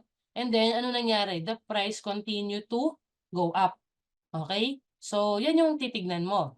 So, ang question mo diyan, "Coach, paano ko malalaman kung fake out or breakout?" So, that's why itong strategy na binigay ko is a formula. That's why hindi mo siya gagamitin ng mag-isa lang, combination siya ng market trend, area of value, at yung susunod kong ishe-share which is yung letter E. So, mamaya. So, ngayon gano'n siya, okey? Para malaman mo na paano mo nalalaman kung fake out or breakout na siya. Kung magba-bounce ba siya sa resistance or magtutuloy-tuloy sa, support, 'di ba? So, this one is resistance and support. Okey lang ba pa-comment kung naintindihan itong part na 'to, so that alam ko rin kung naintindihan niyo siya? Kasi kung hindi niyo siya naintindihan, ulitin ko siya ng English. 'Di, joke lang. 'Di, 'di ba? So that nage-gets ko lang ay nakikita ko lang kung nakaka-follow ka sa support and resistance kahit basic lang, 'no? Sige po, English lang. Yes, malinaw. Okay, thank you po, salamat. Okay, so next naman sa support and resistance is yung ating trend line. Okay. Yeah, trend line. So ito, it helps trader na mag-trade using a trending up or trending down na tawag dito, na pattern. So this one makikita mo may parallel line. So trend line, para siyang support and resistance pero hindi siya nakaganon. Naka-parallel naman siya. So sa trend line na yan, makikita mo pwede siyang uptrend, pwedeng downtrend. So 'di ba nakalagay naman dito, the trend is your friend, 'no? So, etong trend is your friend, ibig sabihin, katulad ng nabanggit ko kanina, 'pag uptrend yung market, ang hahanapin nating trade dito ay mga buying opportunities. Just like ito, 'di ba, uptrend. So, itong nasa baba, it will serve as its support. Itong sa baba, sa taas, it will serve as your resistance. So parang gano'n din siya, makikita mo naman, every time na nagta-touch sa resistance, nagba-bounce, 'di ba? Every time nasa support, umaakyat, 'di ba? Nasa support, umaakyat, 'di ba? Bumababa. So ito rin yung ating support and resistance pero naka-parallel line lang siya. So sa actual chart, ito naman is trending down, okay yung kanyang channel is descending, okay yung kanina, this one, it's an ascending channel yung trend line niya. This one naman is a descending channel, pababa, downtrend. So, etong yellow line na yan, ako lang din na nag-line yan. So, this one is a valid, 'di ba makikita mo naman ilang touches yung nagawa niyan. So, every time na nasa resistance, this one sa taas resistance, this one is yung ating support. So every time nasa resistance, ang tendency is the price goes down. 'Pag nasa support, maakyat, 'di ba, nasusundan mo siya. Okay, until such time na magkaroon ng breakout. Okay, very obvious na this one is a breakout and ayan, nag-continue na siya from downtrend, nag-reverse na siya o nag-create na siya ng another trend. So ito yung okey, thank you coach. Ay, thank you sir na ano, basa ko lang yung kanyang comment, malaking tulong. So, huwag kang mag-alala, didiretso ko pa 'to, okey? So, yun yung ating area of value. Tandaan mo, support and resistance and yung ating trend line. So that alam mo na, okey coach, nakita ko yung trend, downtrend. So, dahil downtrend siya, nag-drawing ka rin ng area of value mo. So, downtrend, hanap ako ng sell. So, nung nag-drawing ka niyan, nakita mo nandito yung price, nasa may resistance, nag-sell ka, 'di ba? Check, downtrend, yung market trend. Check, area of value, nasa resistance. So, dalawa na yung check mo kung bakit ka mag-sell. Okay? So, sagutin ko na to. Ano pong time frame kayo nagdo-draw ng trend line? So, ang ginagamit kong time frame to identify the trend. Okay? Hindi kasi nakasulat dito, but pakitandaan na lang. Ginagamit kong time frame to identify the trend is daily, H1 and H4. Tapos, nag-entry ako sa 15 minutes, 5 minutes, and 30 minutes. Okay, so pag-identify ng trend, kung uptrend siya, downtrend, gumagamit ako ng higher time frame. Simply because, ano ba yung mas mahirap mabuo? Yung 1 minute o yung 1 hour? Diba? Ano ba yung madaling mabuo? Ay mahirap mabuo? 5 minutes o 4 hours? So, the higher the time frame, the more solid yung confirmation or yung trend niya. Okay? So, yun yung basic explanation doon. So, the higher the trend, the more na the higher the time frame, the more na mas effective and mas solid yung kanyang trend. Okay? So, you can use H1, H4, and daily. For entry, you can entry sa 5 minutes, 15 minutes, or 30 minutes. Minsan, 1 minute, pwede rin. Nag-entry ako dyan using aking M5 scalping strategy. So, yeah. So, yun yung ating, nasagot ko na yung kanyang question. So, tapos na tayo sa market trend and area of value. Okay? Dito na tayo sa entry. Ibig sabihin, kailan ka naman papasok? Kanina, ano yung uso? Yung pangalawa, saan ka papasok? This time, kailan ka papasok? Okay? So sa entry, meron tayong dalawa. Merong bullish and bearish patterns. Ito yung magiging trigger natin kung kailan tayo papasok. Now, when you say bullish, yung market will experience an upward price movement. Pag bullish, tandaan mo uptrend.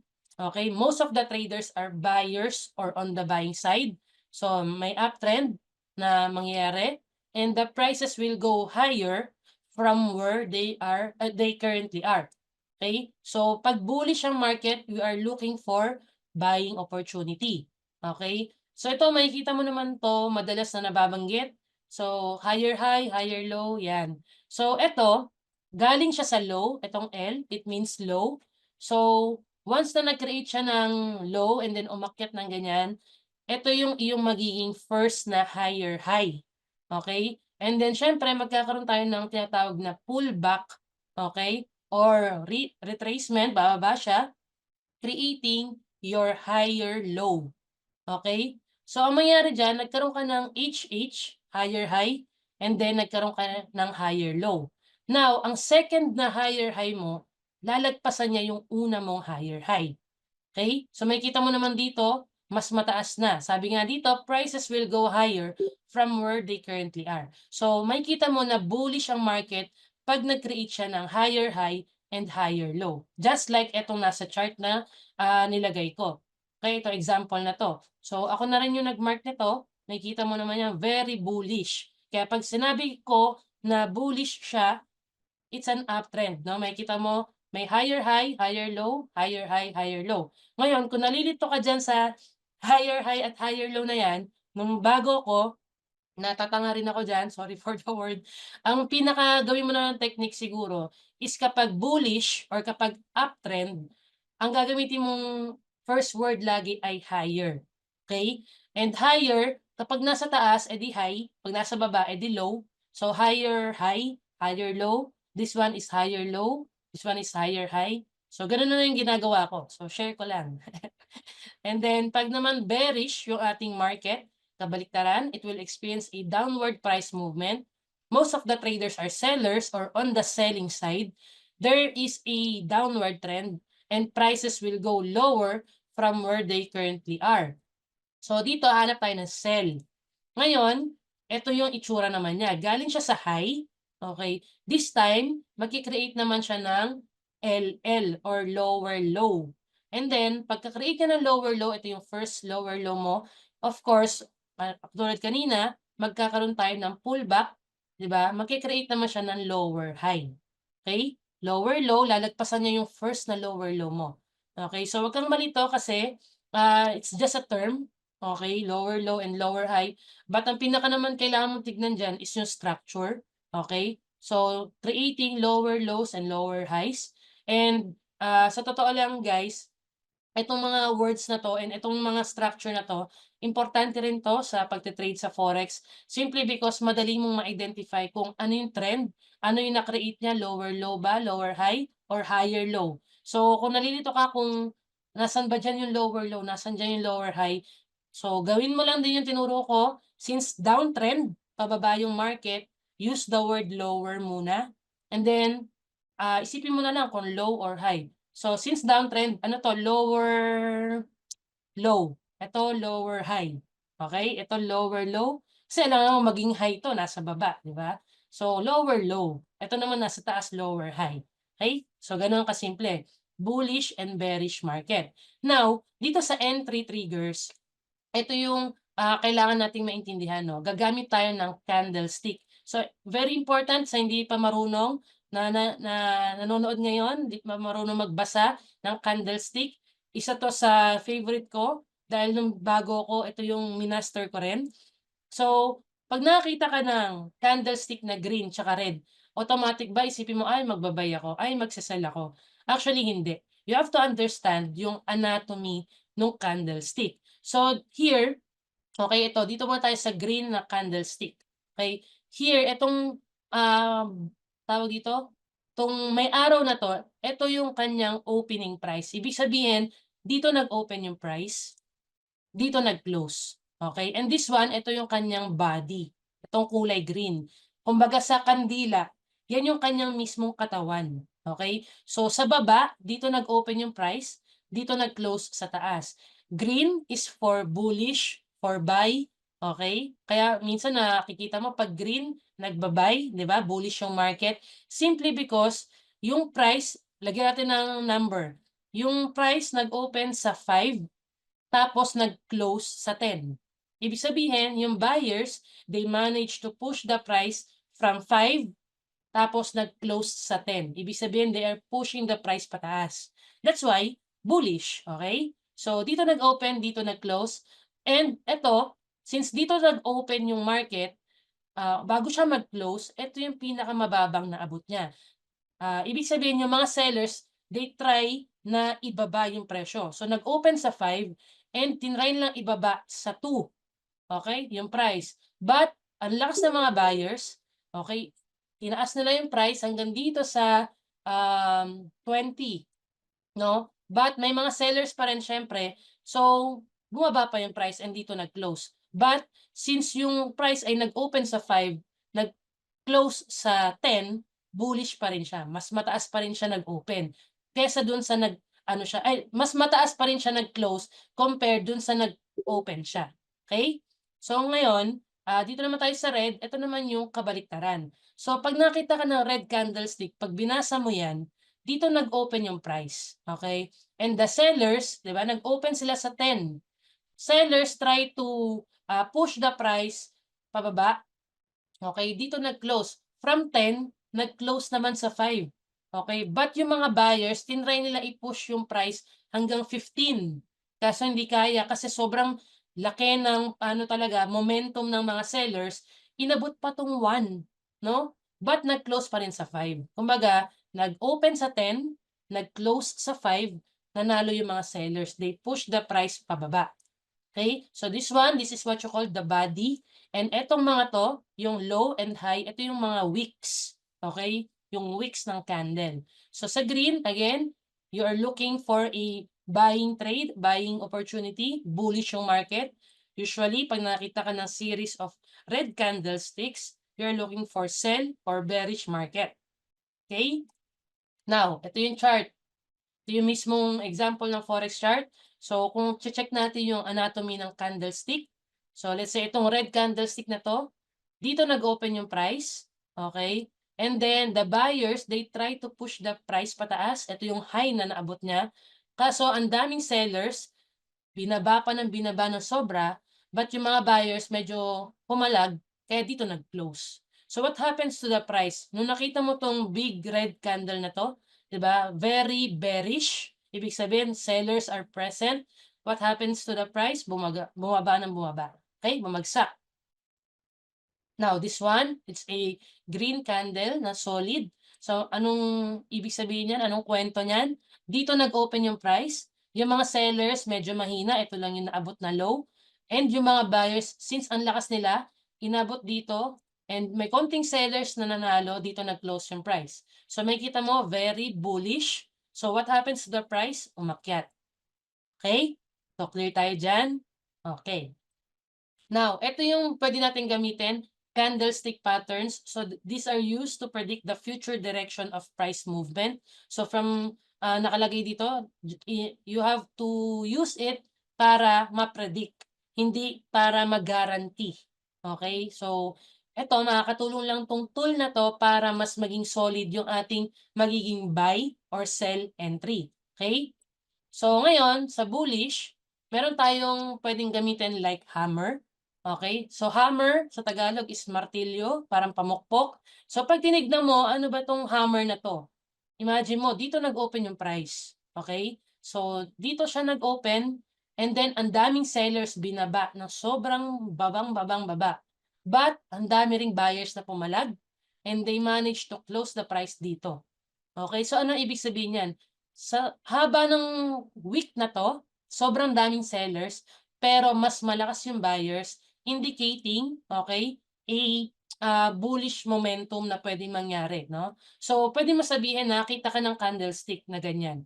Okay, "Coach, magba na ako." Simply because nakakita ako ng hammer. 'Wag gano'n. Ang gamitin mo is yung formula. So, check mo yung market trend, number one. Coach, magba ako kasi number one yung market trend, uptrend. Number two, area of value, coach, nasa support. Okay, uptrend, nasa support. Hanap ako ng buy entry. Sakto, coach. Nandito yung hammer nakita ko. So magandang confirmation 'to. Ibig sabihin, rejection 'yan, okay, na ayaw ng mga buyers magpatalo kasi makikita mo naman yung wick na 'yan, ang haba. So magbabay ako, coach. So imagine mo, using yung formula na 'yon, tatlo pa lang 'yan, market ano 'yan, market trend, area of value, and entry, diyan pa lang meron ka ng sure trade. 'Di ba? Most of the time, 'di ba, if not 80 to 90%, ito lang yung gamitin mo combination, ang daling maka-profit ng $10 to $20 isang araw, isang trade. Okay? Ito naman, bullish engulfing. For example naman, nakakita ka ng ganyan. So, ito yung itsura niya. Engulfing, it means ini-engulf or parang sinasakop niya. Okay? So, sabi mo, Coach, ano to? Tatlong red. Ano ba to? Bababa na ba to? Dire-diretso kasi puro red yung nakikita ko. Eh kaso, hinantay mo matapos ito. Okay? Itong candle na to, nakita mo, ay, bullish engulfing pala. Okay? Dito nag-open yung price. Okay? Yung mga buyers, pinush yung price pataas and dito nag-close. Hindi na nga na-manage ng sellers na ibaba. 'Di ba, wala kang makikitang wick.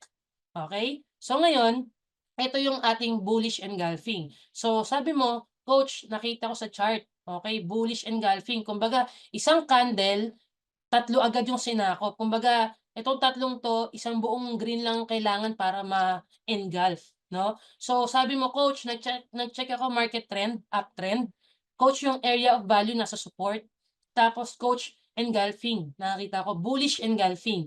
So dito pa lang nag-entry ka na, okey? Pagka-close ng candle na 'yan dito, pagka-entry mo ng buy, kalimutan mo na iniwan mo, ano nangyari sa market?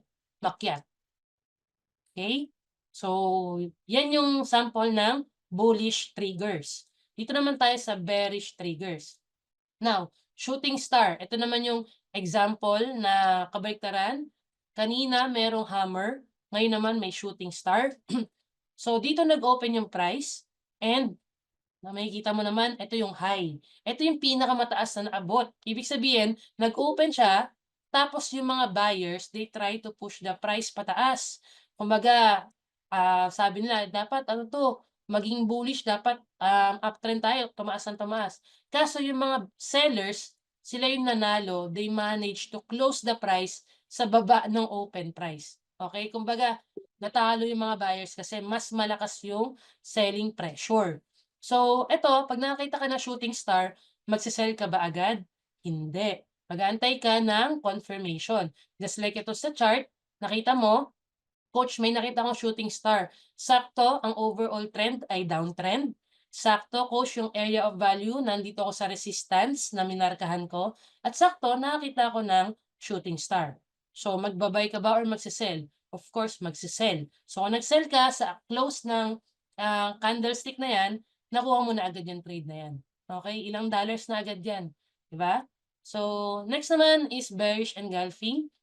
Okay, kabaliktaran ng bullish. So, ito naman, akala mo uptrend na siya na dire-diretso kasi puro green, sunod-sunod. Biglang natapos yung candle, engulfing pala. So, dito nag-open yung price, tinry ng mga buyers na itaas, but nanalo pa rin yung mga sellers dahil dito nag-close yung price. So, in-engulf nitong red candlestick na to, itong tatlong to. Sa chart, nakikita mo, ito siya. Sabi mo, coach, ang ganda ng bearish engulfing, no? Magsisell ako dito, coach. Okay, chineck mo ba yung trend? Opo, coach, downtrend. Okay, nasan ba yung area of value mo? Baka nasa support ka. Hindi, coach, nasa resistance ako. So, lalong tumataas yung confidence mo mag-sell. Okay? Kasi inanalyze mo siya ng tama. Okay, so and binigay ko 'to, yung bullish and bearish na patterns.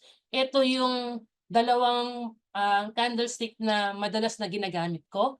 Sa dami ng candlestick patterns 'pag nag-Google ka, sobrang dami. But ako ang pinaka-favorite ko is engulfing. Okay, ito, 90 to 95% kapag tinrade ko 'tong engulfing, pasok. So, yun yung sa akin, yun yung ginagamit kong strategy 'no. Hindi lang basta shooting star, engulfing, napaka-powerful, sa totoo lang. So, yun, candlestick patterns. And now, kung may candlestick, merong chart patterns. Ito naman, combination na 'to ng candlestick. So, bibigay ko lang din sa inyo yung mga, actually hindi ito yung madalas kong ginagamit.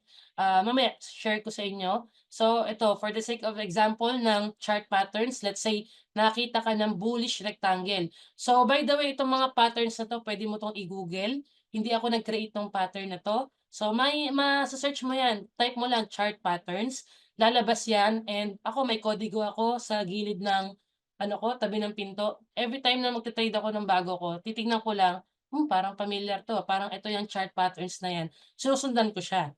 So, let's say ito, bullish rectangle. Okay, ito yung chart. Nakakita ko na almost similar dito. 'Di ba sabi dito sa bullish rectangle, from bullish market, okay, nag-create siya ng ranging or consolidation until such time na magkaroon ng breakout sa kanyang channel, no? So itong red, ito makikita mo nagkaroon ng breakout, 'di ba? Pagka-breakout, usually most of the time nagkakaroon ng pullback or retest. Ibig sabihin niyan, hindi yan pagka-breakout is diretso na siya pataas, 'di ba, to the moon. Hindi siya agad gano'n. Usually 'pag nag-breakout, nagpapakita yan ng sign na, okay, nag-breakout na ako, but hihinga muna akong konti, magpu-pullback muna ako to test yung na-break na channel, itong break na resistance. For example, ito resistance, na-break yung kanyang line, so pagka-breakout, asahan mo, usually nagkakaroon yan ng pullback.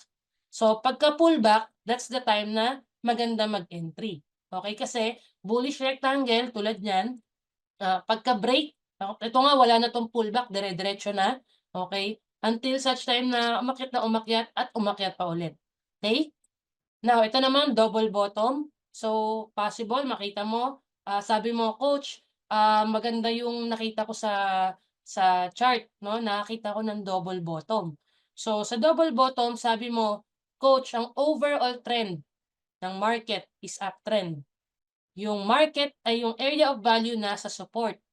So, hanap ako ng buy. Kaya lang wala akong makita, coach, na candlestick. Pero meron akong nakita, coach, na chart pattern.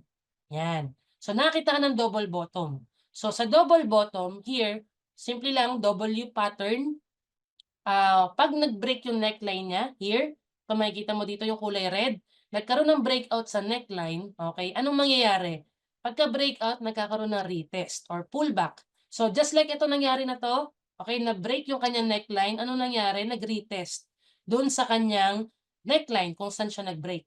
And then tsaka siya dumiretso pataas, 'di ba? So, ibig sabihin 'pag nag-break, 'pag nagkaroon ng breakout, okay, 'wag ka agad magba-buy basta-basta. Hintayin mo muna siya mag-pullback, okey? Kung hindi nag-pullback at hindi ka nakapag-buy, okey lang.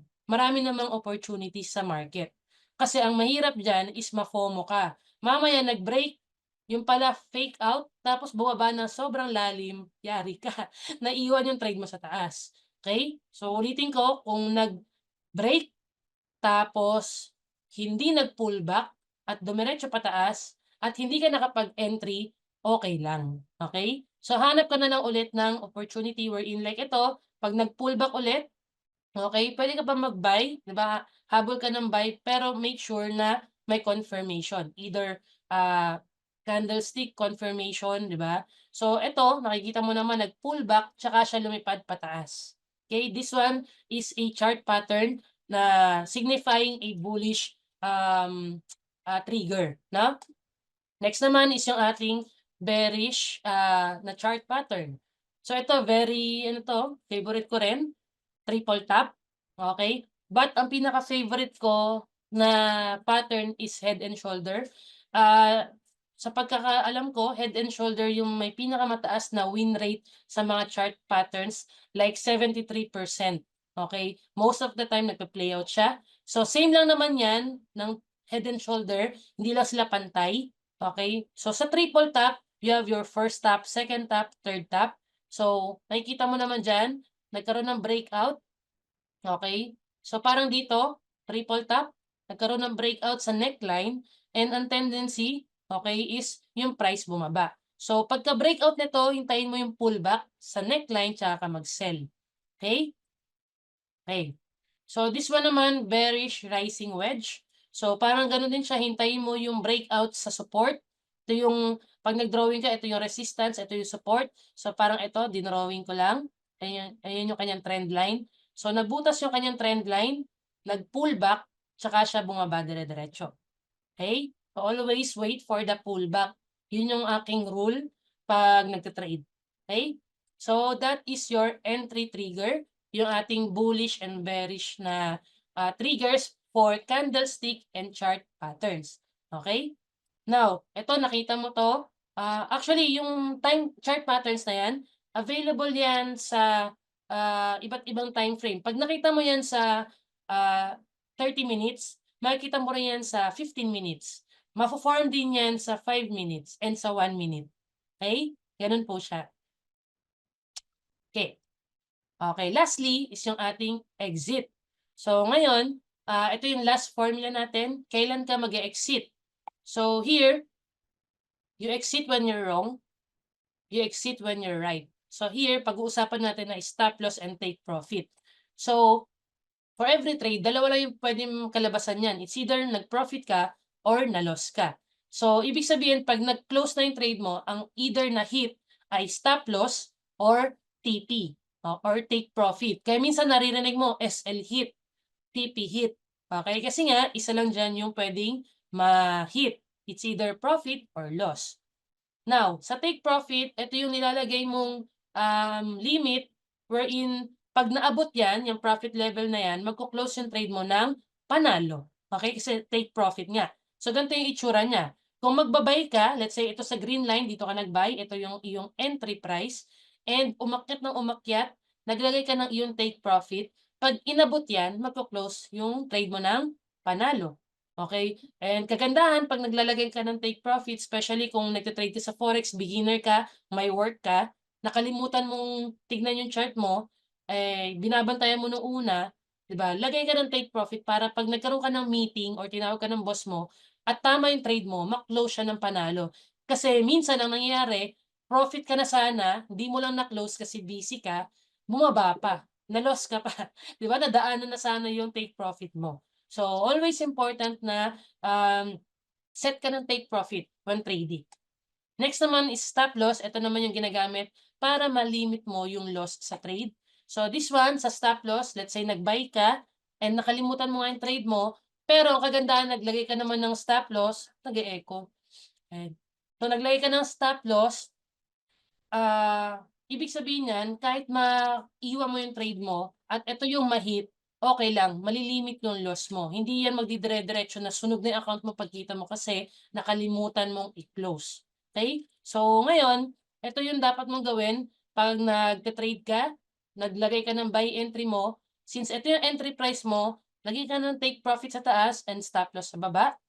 'Pag magse-sell ka, ito yung entry price mo, 'di ba, naka-sell ka, so yung take profit mo nasa baba, yung stop loss mo nasa taas. Okay, so 'pag beginner ka, maganda na practicein mo na 'to para kumbaga maging habit mo na. Puwedeng worst case maglagay ka ng stop loss, nakalimutan mo yung take profit.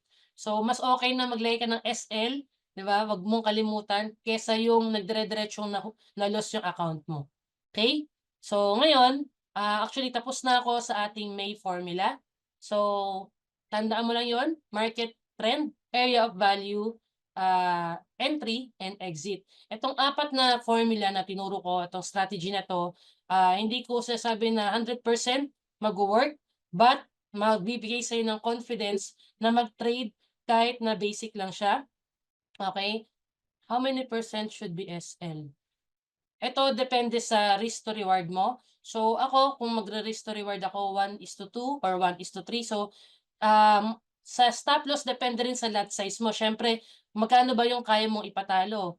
Kasi 'pag nagbigay lang ako ng percentage tapos maliit yung account mo or malaki account mo, magkaiba tayo. So, check mo yung ilan lang yung kaya mong ipatalo. Kung naka $100 ka, kaya mo bang ma-SL ng $10, ng $5 o kung hanggang kailan yung kaya mo. But make sure na for every SL hit na let's say na-SL hit ka ng $5, babawi mo siya ng profit na either $10 or $8 para yung risk to reward mo naman maganda. Kasi mamaya nalo-loss ka ng 5, nananalo ka ng 5, parang break even siya. Or ang pangit nalo-loss ka ng 5 tapos nanalo ka ng 3.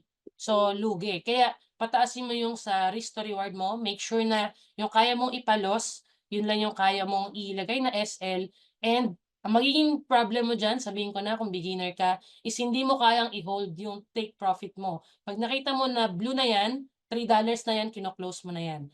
Ma-experience mo 'yan at sasabihin mo sa akin na tama ako, okey? Kasi walang beginner na hindi kayang gawin na tawag dun, i-hold yung profit, pero yung loss maho-hold mo. Kaya mo siyang i-hold. Usually 'pag beginner, yan yung mga kalaban mo. Bakit 'pag loss kaya kong i-hold, pero 'pag profit gusto ko na i-close? 'Di ba, dapat nga baliktad, eh.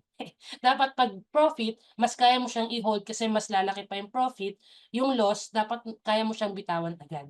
Okay, so that is manual trading and ito yung may formula na na-share ko sa'yo. Now, okay, to your review para lang you can take a picture, screenshot kung ano man. So, ito yung formula na pwede mong gamitin kung beginner ka for manual trading. Now